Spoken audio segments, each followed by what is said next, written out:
kasih karunia dan damai sejahtera dari Allah Bapa kita dan dari Tuhan Yesus Kristus menyertai kamu. Amin. Bapak, Ibu, dan saudara-saudara yang terkasih dalam nama Tuhan Yesus Kristus, firman Tuhan buat kita pada hari ini yang menjadi renungan harian pada tanggal 1 Mei 2021 ini tertulis di dalam Mazmur 40 pasal 9. Demikian dikatakan dalam firman Tuhan. Aku suka melakukan kehendak-Mu, ya Allahku. Taurat-Mu ada di dalam dadaku.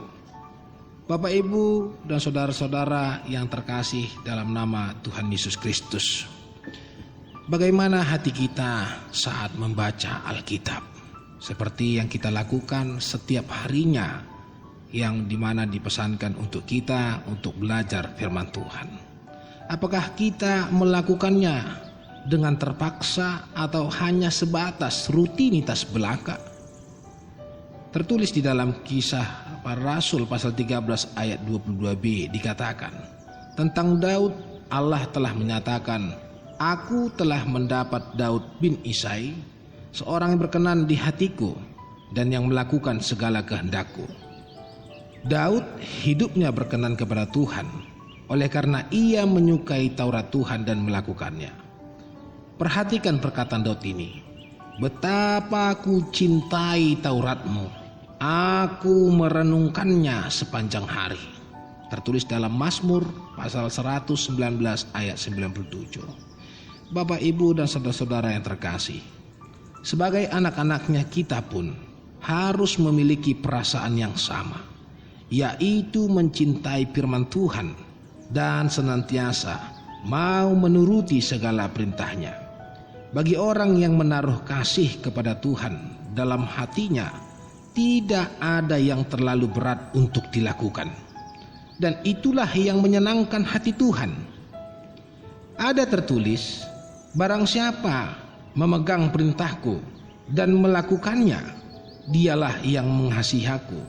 Dan barang siapa mengasihi aku, ia akan dikasihi oleh Bapakku, dan aku pun akan mengasihi dia dan akan menyatakan diriku kepadanya.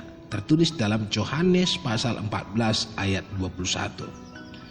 Selain itu, kita harus benar-benar percaya kepada firman-Nya. Bukan hanya sekedar membaca, tapi kita meyakini bahwa setiap tulisan yang ada di dalam Alkitab adalah perkataan Tuhan sendiri yang berkuasa. Ya dan amin. Sebab aku mempunyai keyakinan yang kokoh dalam Injil, karena Injil adalah kekuatan Allah yang menyelamatkan setiap orang yang percaya. Pertama-tama orang Yahudi, tetapi juga orang Yunani, sebab di dalamnya nyata kebenaran Allah yang bertolak dari iman dan memimpin kepada iman. Seperti ada tertulis, orang benar akan hidup oleh iman, yang boleh kita baca dalam Rom pasal pertama ayat 16 sampai 17. Bapak, Ibu, dan saudara-saudara, jangan sekali-sekali kita membandingkan ayat-ayat dalam Alkitab itu dengan akal dan logika kita atau memperdebatkannya. Karena firman Tuhan adalah untuk ditaati, dilakukan, bukan untuk diperdebatkan. Seberapa tekun kita membaca Alkitab? Ada yang tekun selama 1 bulan, setelah itu tidak lagi. Ada pula yang saat terjepit, dengan persoalan saja tekun membaca Alkitab. Tertulis di dalam 1 Timotius pasal 4 ayat 13. Dikatakan bertekunlah dalam membaca kitab-kitab suci. Tuhan menghendaki agar kita bertekun setiap hari. Jangan sampai lalai dan malas. Dengan hal itu kita turut melakukan apa yang dikatakan oleh firman Tuhan kepada kita, terlebih pada hari ini. Tuhan Yesus memberkati kita semuanya. Amin.